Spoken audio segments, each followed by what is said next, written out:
Спасибо, Олджабай. Всем здравствуйте. Всех поздравляю уже с началом уроков, с началом занятий. Что хочется сказать? Я вам всем пожелаю удачи, терпения и очень много труда. Вам предстоит очень долгий путь, где вы должны будете работать над собой, выполнять задания, работать, кодить, изучать очень много, придется читать очень много, смотреть видео, туториалы и многое-многое другое. Так что всем удачи, терпения и давайте, поехали. Так, сегодня у нас первый урок. Так, все, начинаем.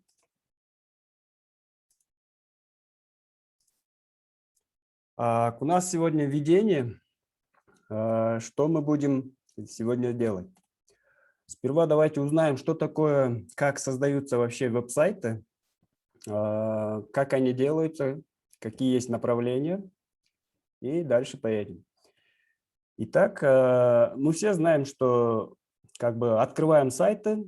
Если нужен какой-то сайт, мы просто открываем браузер, забиваем адрес сайта, и этот сайт у нас открывается. Да? У нас есть браузер, там, не знаю, Google Chrome, Mozilla Firefox, Thunderbird, Safari и так далее, и так далее.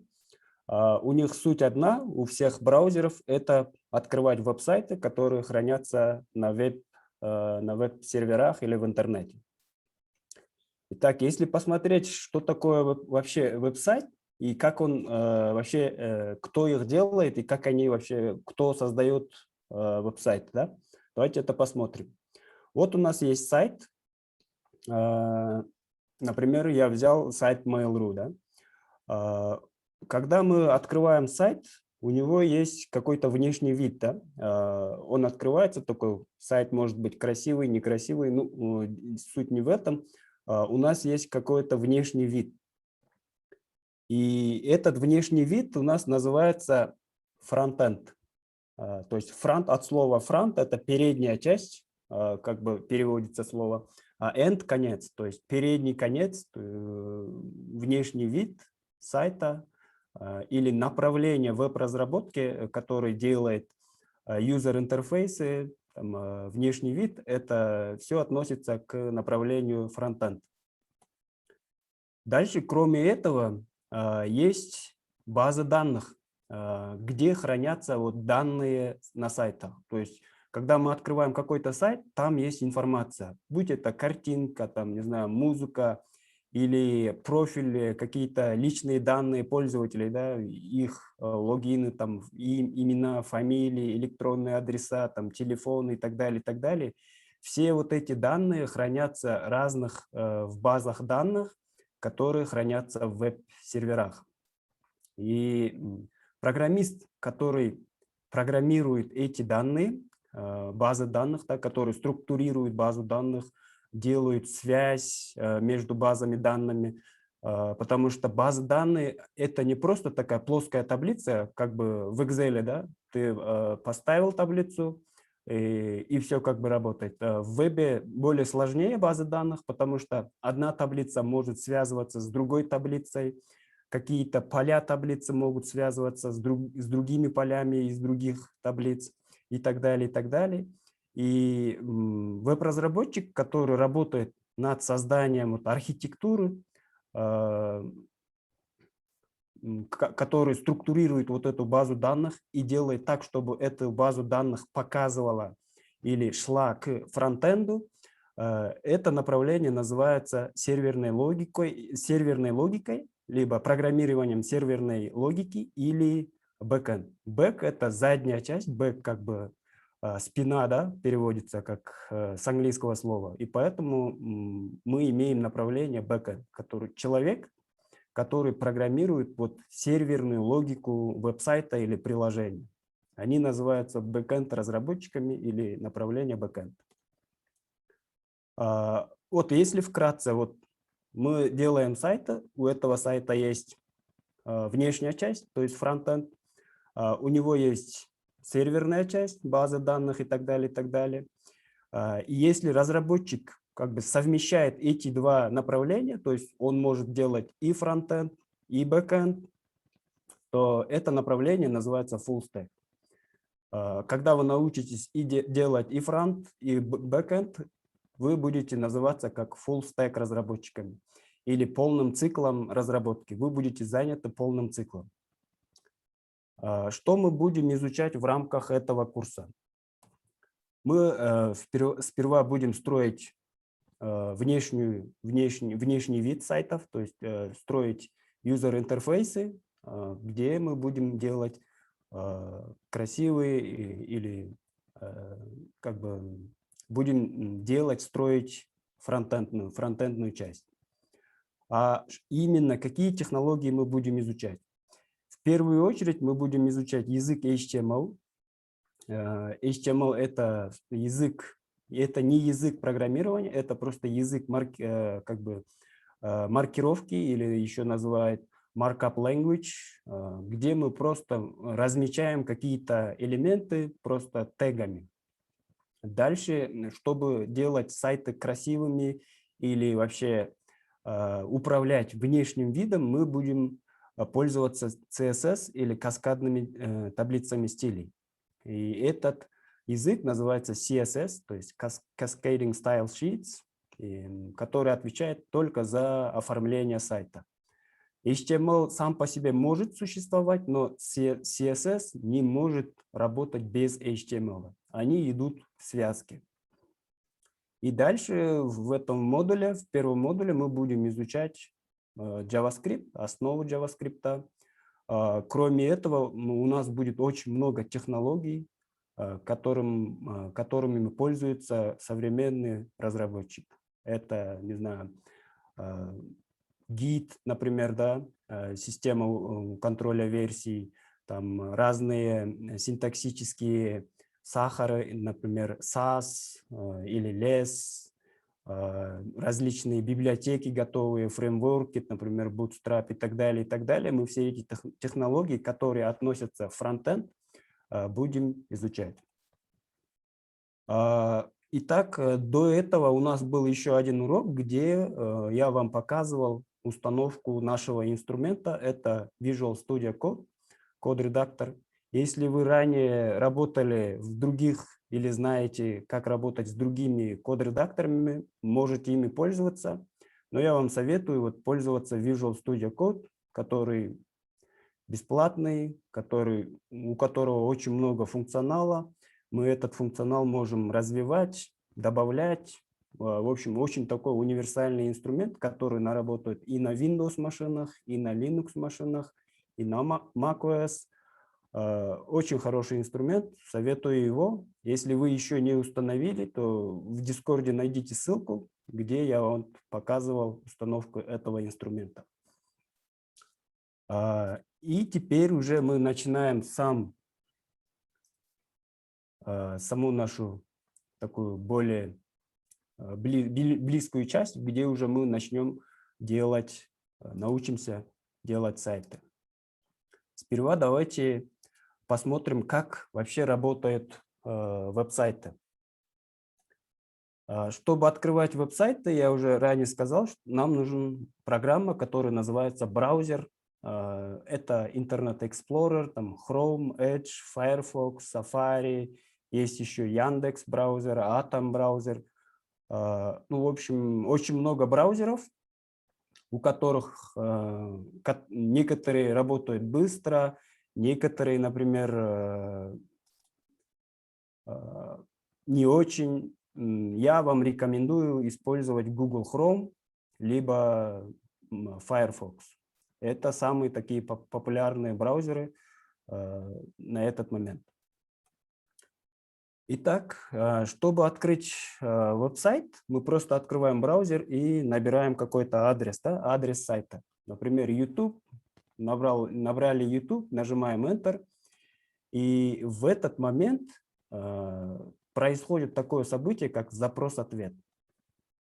Что это за запрос, кто отправляет запрос и кто как бы отправляет ответ. Да? Давайте посмотрим. Вот у меня есть компьютер, где я работаю, да, где я хочу открыть, например, какой-то сайт. Неважно, это стационарный компьютер или там ноутбук, или там смартфон. В общем, какое-то устройство, которое называется клиент, да, в данном случае, например, мой компьютер, мой ноутбук. Я вот сижу и хочу открыть, да, и открыть какой-то сайт. И вот мой компьютер, он подключен к интернету, и все устройства, все компьютеры, которые подключены к интернету, неважно каким способом, пускай это будет проводной интернет, оптиковолоконный, там, не знаю, вы используете там, например, мобильную сеть, все они подключаются к интернету, и у каждого компьютера, который подключен к интернету, есть свой адрес. То есть, если взять аналогию из нашей жизни, мы живем в домах, у которых есть адреса, да? Например, улица Ленина, номер 5. Для чего адреса в интернете? То есть, когда связываются компьютеры между собой, им важно знать, откуда идет запрос и куда отправлять ответ, да? И чтобы компьютеры находили друг друга, еще очень много-много лет назад, когда придумали вообще интернет, вот сразу же придумали вот такое название IP-адрес. Это адреса компьютеров. Это очень такой длинный набор просто цифр, где вот указывается уникальный адрес компьютера. IP-адрес у каждого компьютера уникальный, он не может повторяться. Вот. У меня ноутбук, например, компьютер подключен к интернету, и возьмем, например, у моего компьютера есть IP-адрес 192.33 и так далее, и так далее. И я вот сижу и решил посмотреть сайт нашего президента. Набираю president.kg, и в этот момент, когда я нажимаю Enter, мой компьютер отправляет запрос в интернет, чтобы открыть вот этот сайт. Сперва мой запрос попадает в так называемый DNS-сервер. DNS-сервер – это Domain Naming System или Domain Naming Service, где вот это такие компьютеры, где вот хранятся таблица или база данных. Теперь вот у вас может возникнуть такой вопрос. Ладно, у тебя, например, в компьютере есть такой IP-адрес цифровой, а ты пишешь президент KG, да?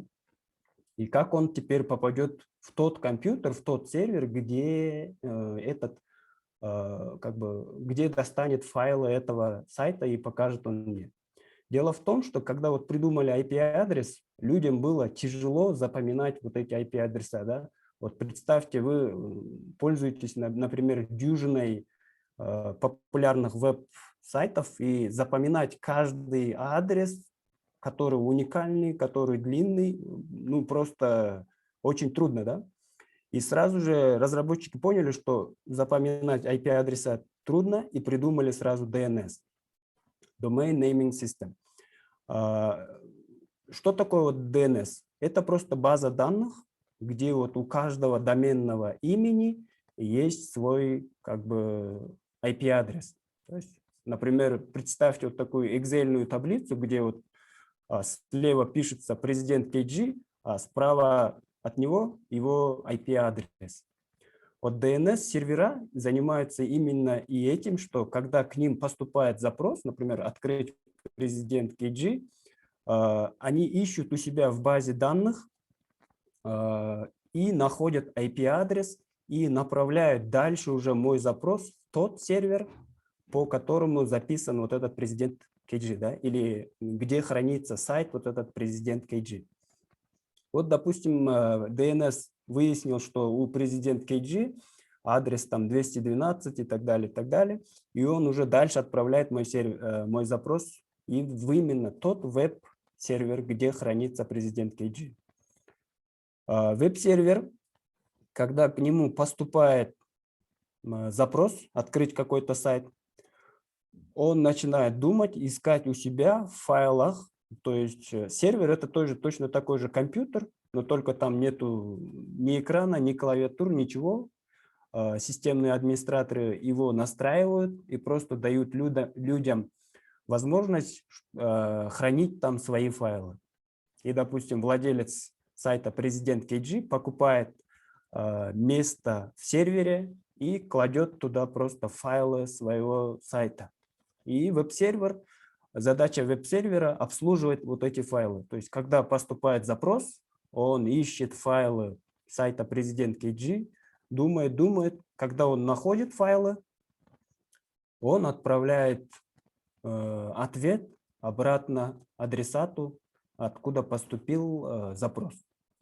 И вот файлы Президент KG, они приходят к мне на компьютер, и что за файлы веб-сервер мне отправляет. Первым делом он просто отправит код, который обычно написан на языке HTML. Это просто HTML-файл.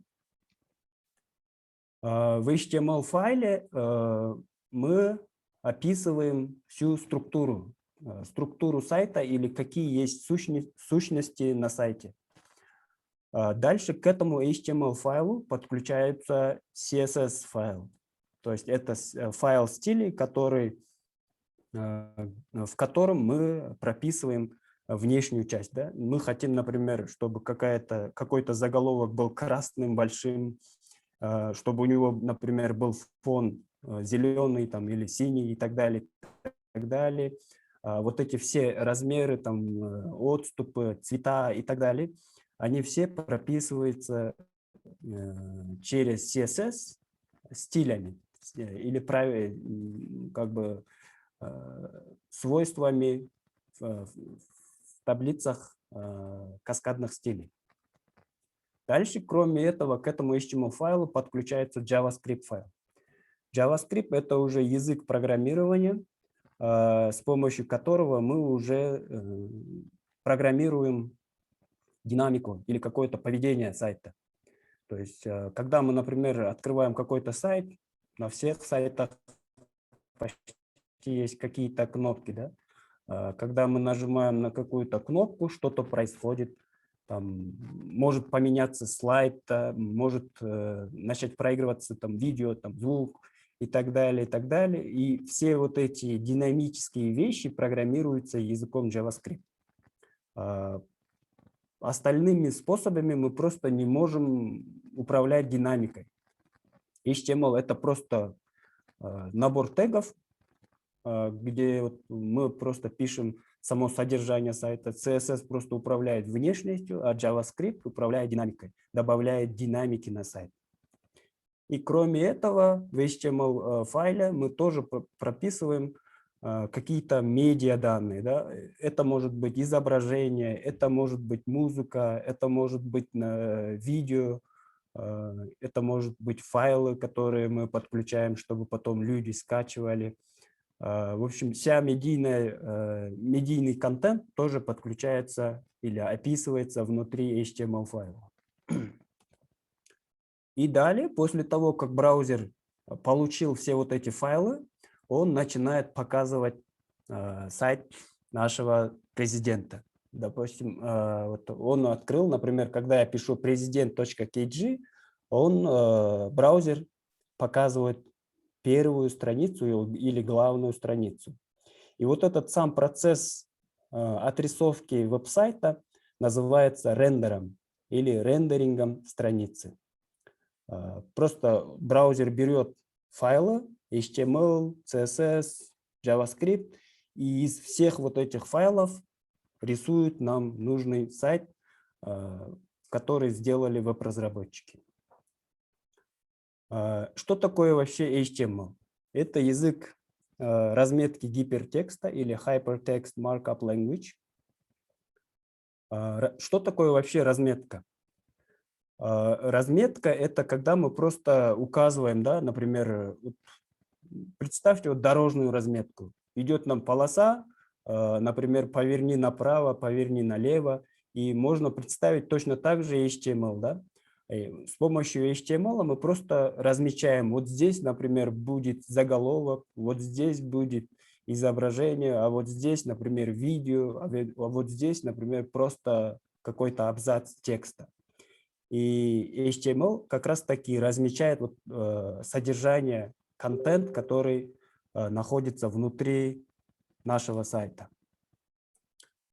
HTML вообще был разработан в 91 году, то есть он на свет появился в 91 году, а уже в 80-х годах, 85-86 годах люди уже работали над ним, и автором является ученый Тим Бернерс-Ли.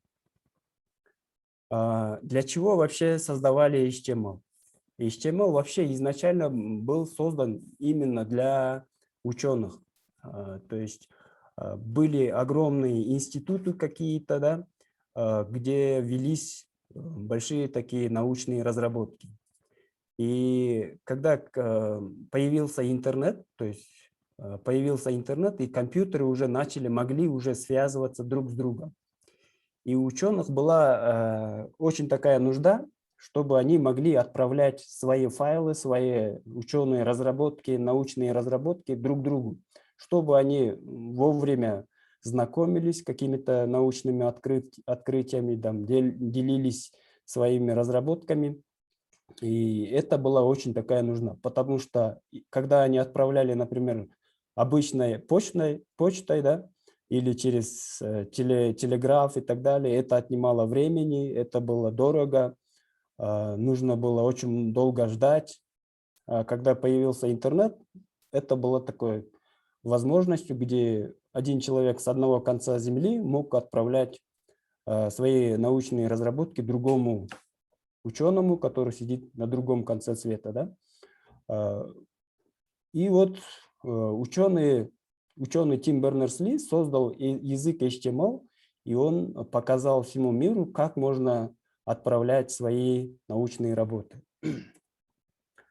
Если вы откроете браузер и наберете адрес info.cernh, вы откроете самый первый веб-сайт, который был создан вот в далеком 91 году. Если посмотрите, это просто такой набор текстов, где есть уже ссылки, гиперссылки. То есть ученые придумали гиперссылки, это просто какой-то текст, пользователь кликает мышкой на этом гипертексте, и этот гипертекст перезагружает или уходит, или, например, загружает другую информацию, где вот более, ну, в общем, получается, вот одна страница ссылается на другую страницу, и можно открывать различные такие документы. Да? Это было нечто в это время, в 90-х годах, что когда ты кликаешь, например, какой-то текст, браузер перезагружается, загружает какой-то другой контент. Да? Это было очень таким космической технологией. И дальше уже после этого разработчики поняли, какие есть недостатки, какие есть плюсы, и начали дорабатывать HTML. И в нынешнее время мы имеем такие возможности HTML, что мы можем строить такие красивые, динамичные пользовательские интерфейсы или веб-сайты. Да? Если посмотреть на историю, то у языка HTML было очень много версий. То есть каждый год, там, не знаю, каждые 2-3 года появлялись какие-то новые функции, новые возможности, и они ознаменовали такие крупные изменения версиями.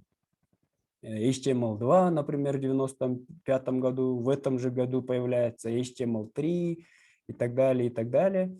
И до 90-го года в основном веб-разработчики пользовались языком HTML 4.0.1. У него было еще много версий, там были строгие версии, были там переходные версии. Но потом, где-то в 2014 году, появился HTML. И HTML, он добавил очень много таких различных тегов, которые решали очень много задач, не то чтобы решали, а решают задачу по семантичной верстке веб-страниц. И мы, конечно, будем использовать вот последнюю версию HTML5. На самом деле сейчас ведется работа над HTML 5.0.2, по-моему, или 5.2. Но суть не в этом. Когда принимали HTML5, они просто решили, что будет HTML версия 5, и эта версия будет говорить о том, что разработчики будут пользоваться последней спецификацией или последним стандартом вот этого языка. Мы как раз-таки будем изучать HTML5 версию и будем строить с ними веб-сайты. Если посмотреть, из чего вообще состоит веб-сайты, HTML, то есть сам язык HTML, это просто теги. Именно вот с помощью тегов мы и размечаем контент веб-сайта. Сами теги пишутся вот в угловых кавычках или в математических знаках, там меньше, больше, да, внутри вот этих кавычек мы просто пишем какие-то уже заранее описанные теги, которые как бы существуют в стандарте языка HTML. Да. Вообще теги делятся на, если крупно так взять, это теги парные теги, либо одиночные теги. Вот. Что такое парные? Вот от самого слова парные, да, то есть имеется два тега. Один тег получается открывающий тег и второй закрывающий тег. Это сделано для того, чтобы, например, указывать браузерам, где начинается какой-то контент. То есть, например, я хочу у себя на сайте сделать какой-то заголовок, да, или просто абзац текста. И чтобы дать браузеру знать, что, например, вот именно этот абзац начинается вот здесь, а заканчивается вот здесь, для этого и придумали вот закрывающий тег. Мы с помощью открывающего тега указываем, где начинается элемент, закрывающий указываем, где заканчивается тег. Есть еще одиночные теги. Это просто теги, у которых нет закрывающейся части. Это просто такие очень короткие теги, где вот нет необходимости указывать конец какого-то контента. Да? Мы об этом еще посмотрим, когда уже будем изучать сами теги. И сейчас я вам давайте покажу, как вообще сделать свою самую первую веб-страницу. Вот вообще для того, чтобы создать веб-страницу, сперва давайте заведем папку у себя на компьютере. Вот у меня я хочу, чтобы на рабочем столе создать свою папку и, например, называю свой сайт My Site или просто сайт. Да? Очень важно, чтобы вы уже привыкали к тому, чтобы называть свои папки не русскими буквами, например, как сайт, да, или мой сайт. Учтите, что когда вы будете все файлы вашего сайта выкладывать на сервер, то есть хостить где-то на сервере, серверы настроены так, что они работают только с именами файлов, которые прописаны латинскими буквами. И вообще так принято, что везде любой программист пишет какие-то названия файлов английскими буквами, либо еще как бы латиницей. Да? Поэтому я вот назову свой самый первый сайт, просто сайт. Если вы, например, используете несколько слов, например, my site, то желательно, чтобы вот здесь не указывать пробел, да, не писать пробел, а, например, дефис или тире, либо указывать нижнее подчеркивание. То есть, когда здесь будет, например, пробел, это тоже будут возникать проблемы на сервере. То есть сервера, чтобы они хорошо работали с файлами, не выкидывали никаких ошибок, сразу учимся, что наши все файлы будут на английском языке. Если мы делим, если наши файлы состоят из нескольких слов, ставим нижний пробел, либо дефис. Вот, допустим, мой сайт я создал, и вот эту папку я уже открываю с помощью VS Code. Вот открываю папку. VS Code загружается. Я сейчас вот показал, вот, когда я папку открываю через контекстное меню. То есть я захожу внутрь папки, вот, и здесь кликаю правой кнопкой мыши и выбираю «Открыть с помощью код». Можно другим способом. Вы просто запускаете VS Code, вот здесь открываете файл, меню файл и Open Folder. И дальше уже выбираете, какую папку вы хотите открыть. Допустим, вот я создал мой сайт, я кликаю на мой сайт и потом нажимаю «Выбор папки». И точно так же VS Code откроет этот файл как как папку, да, то есть и вот здесь слева в меню Explorer, то есть в левой части Explorer, вы увидите название своей папки, и внутри вы можете уже создавать файлы своего сайта. И первое, что я сейчас делаю, я вот нажимаю на иконку плюс, самую первую, да, это иконка, которая создает новый файл. Вот я нажимаю New File и здесь пишу index.html. Обязательно .html.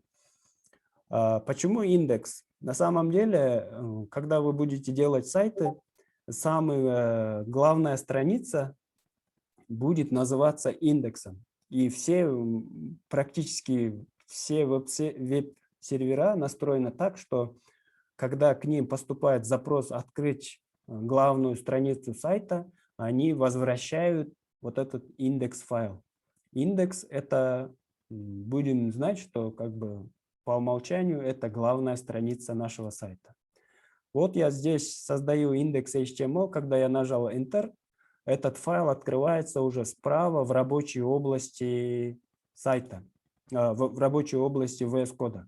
И здесь, внутри этого файла, я уже буду писать свой код своего сайта. И на самой первой строке, вот здесь вы видите как бы нумерацию строк. На самой первой строке я пишу вот такую конструкцию.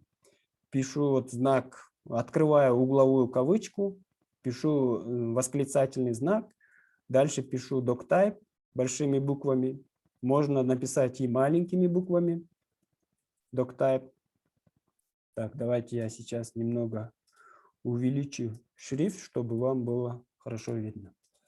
Вот. Можно написать маленькими буквами doctype, но обычно большинство разработчиков пишут с большой буквы.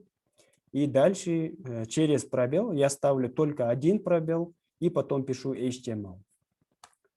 Вот эта строчка кода сообщает о том, что этот документ использует язык или стандарт языка HTML, который указывает, что это будет HTML5 или актуальная версия языка HTML. Ранее до этого были различные доктайпы. Они были такими длинными, там были куча разных символов. И просто разработчики один раз писали этот доктайп, и потом из проекта в проект просто копировали эту строку. Но когда появился HTML5, решили, что хватит писать вот такие длинные доктайпы. То есть доктайп от слова document type. Типы документов давайте будем просто коротко указывать doctype HTML, и все будут понимать, что это последняя версия, актуальная версия языка HTML. И исходя из вот этого доктайпа, браузер будет рендерить или отрисовывать сайт используя вот стандарты именно HTML5. Если я здесь, например, укажу какой-то стандарт doctype, например, языка HTML 4.0.1 или там 3 какой-то, то браузер, соответственно, будет обрабатывать этот HTML-файл как, например, в версии HTML3 там, или HTML4. Но сейчас мы просто пишем doctype HTML. И дальше сама структура документа. Первым делом я открываю тег HTML и закрываю его. Если вы пользуетесь, вот как я, VS кодом, внутри VS кода уже установлено расширение Emmet, который позволяет мне вот писать самые короткие теги, он автоматически будет открывать, закрывать их, чтобы мне было удобно. Либо, если я, например, не использовал бы Emmet, то я мог бы написать «открыть угловую скобку», потом написать HTML, и потом уже дальше вот здесь закрывать его. То есть не забывайте, что если вы открыли какой-то парный тег, то его обязательно нужно закрывать. В данном случае, если вы пользуетесь VS кодом, вы просто пишете HTML, нажимаете клавишу Enter, либо вот, когда появляется вот подсказка, да, можете выбрать там, какую подсказку показывает, да, VS код. Вот можно выбрать второй вариант, он уже открывает больше кода. Либо вот просто просто написать HTML, нажимаете клавишу Tab, он открывает сразу, и если этот тег парный, то он сразу его закроет. И потом, вот, находясь между этими тегами, я нажимаю Enter, и внутри HTML я уже буду писать весь свой код. HTML, сам тег, это уже самый основной тег, и он должен быть на всех страницах, и он обязательно должен быть внутри документа. Внутри HTML у нас есть два больших раздела. Это раздел head, от слова head – голова, да, английского. И у нас будет body, то есть тело документа. Что это за head? Head – это просто блок, голова, например, там, верхняя часть сайта, где мы просто пишем какие-то вспомогательные данные. То есть здесь мы можем указать кодировку документа, там, подключить какие-то стили, подключить favicon и так далее, и так далее. То есть весь вспомогательные данные мы описываем внутри блока head, то есть внутри тега head. Первое, что очень важно указать, это кодировку. Кодировку мы можем указать тегом meta. Сам тег meta очень такой универсальный. С его помощью можно указать различные метаданные. То есть это может быть кодировка, это может быть какие-то ключевые слова и так далее, и так далее. Но сейчас мне важно, чтобы я прописал кодировку веб-сайта. Дело в том, что у разных языков, допустим, когда я пишу английскими буквами, латиницей, у него своя кодировка. Допустим, если я пишу какой-то контент русскими буквами, то есть кириллицей, то у него своя кодировка. И если браузеру прямо-таки не указать кодировку, то компьютеры вообще просто не будут знать, какую кодировку применять.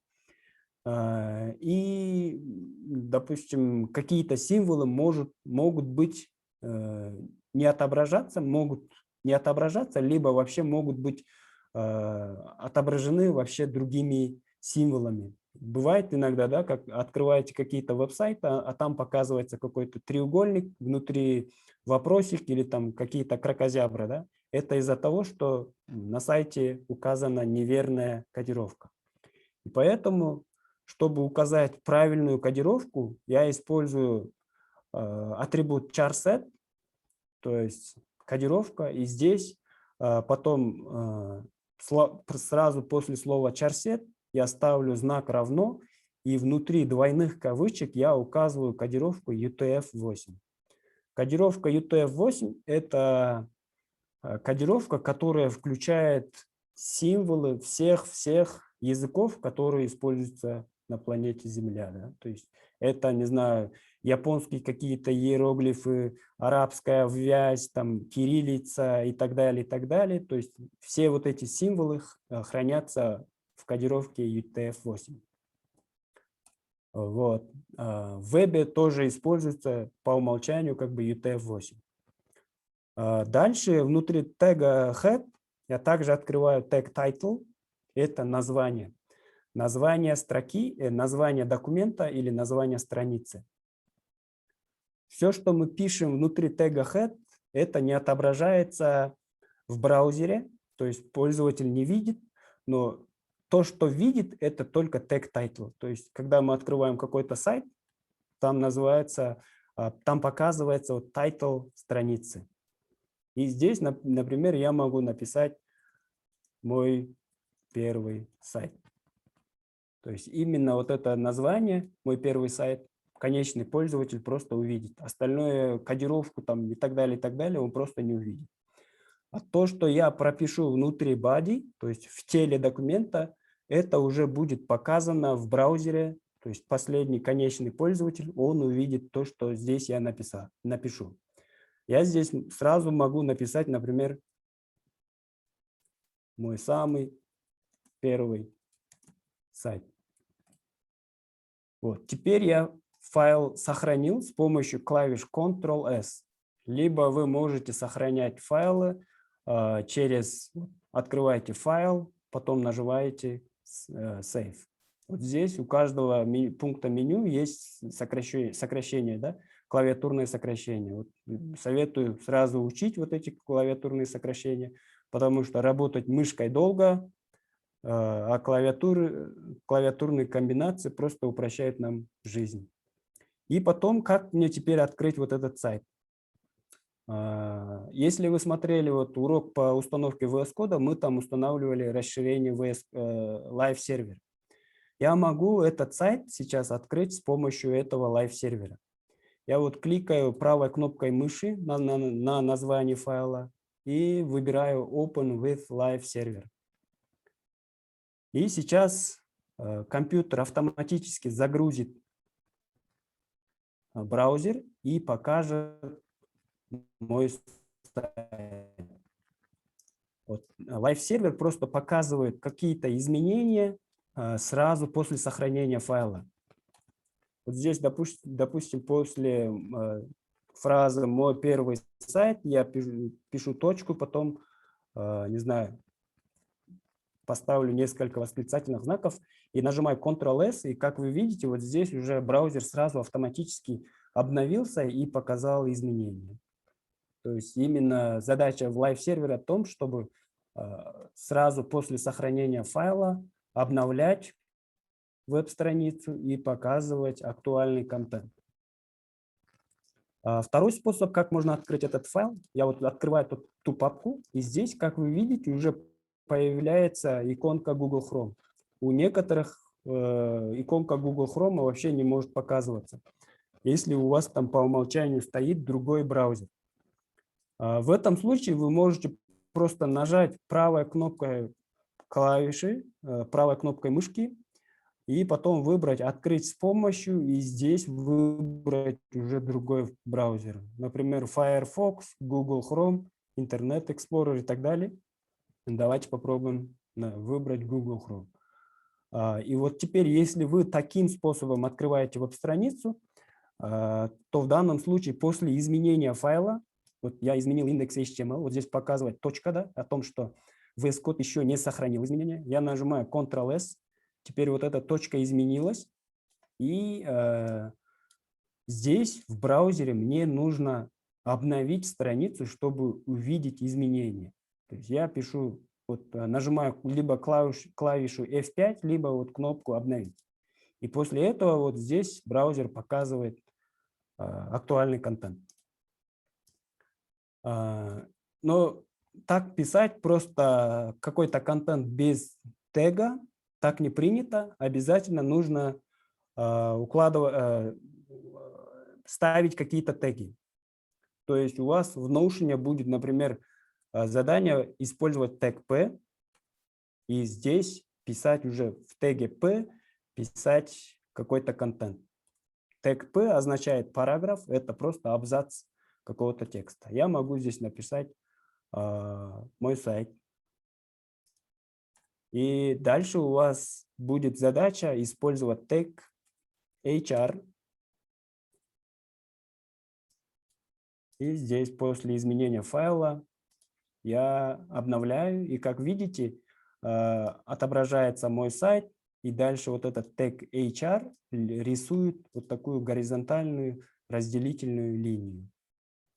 Более конкретно, что нужно сделать внутри файла index.html, у вас будет описано в Notion. Обязательно посмотрите и сделайте ваше самое первое задание и сделайте вот свой самый первый сайт.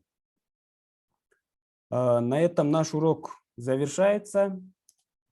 Все ваши вопросы по этому уроку будут обсуждены. Мы дадим на ваши вопросы ответы только в другом уроке. Это урок чисто по теории. Посмотрите запись еще раз, откройте Notion и выполните там задание. На этом, друзья, я заканчиваю урок.